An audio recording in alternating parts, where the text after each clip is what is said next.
جو لوگ مسلمانوں میں بے حیائی پھیلانے کے آرزو مند رہتے ہیں ان کے لیے دنیا اور آخرت میں دردناک عذاب ہے۔ فاسق کی برائی بیان کرنا غیبت نہیں، دین خزانہ ہے اور علم اس کا راستہ ہے۔ لوگوں کی اکثریت آپ کے ساتھ مخلص نہیں ہوتی بلکہ اپنی ضروریات سے مخلص ہوتی ہے۔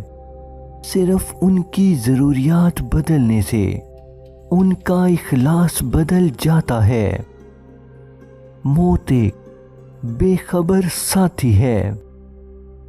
جو آدمی اپنے کھانے میں سے کسی کو کھلاتا ہے وہ اپنا کھانا پاک کر لیتا ہے۔ بڑے بڑے انبیاء کرام، کتب اولیاء کا یہی مسلک ہے۔ اے انسان، اللہ تعالیٰ سے ڈر تاکہ دوسروں کا خوف نہ رہے۔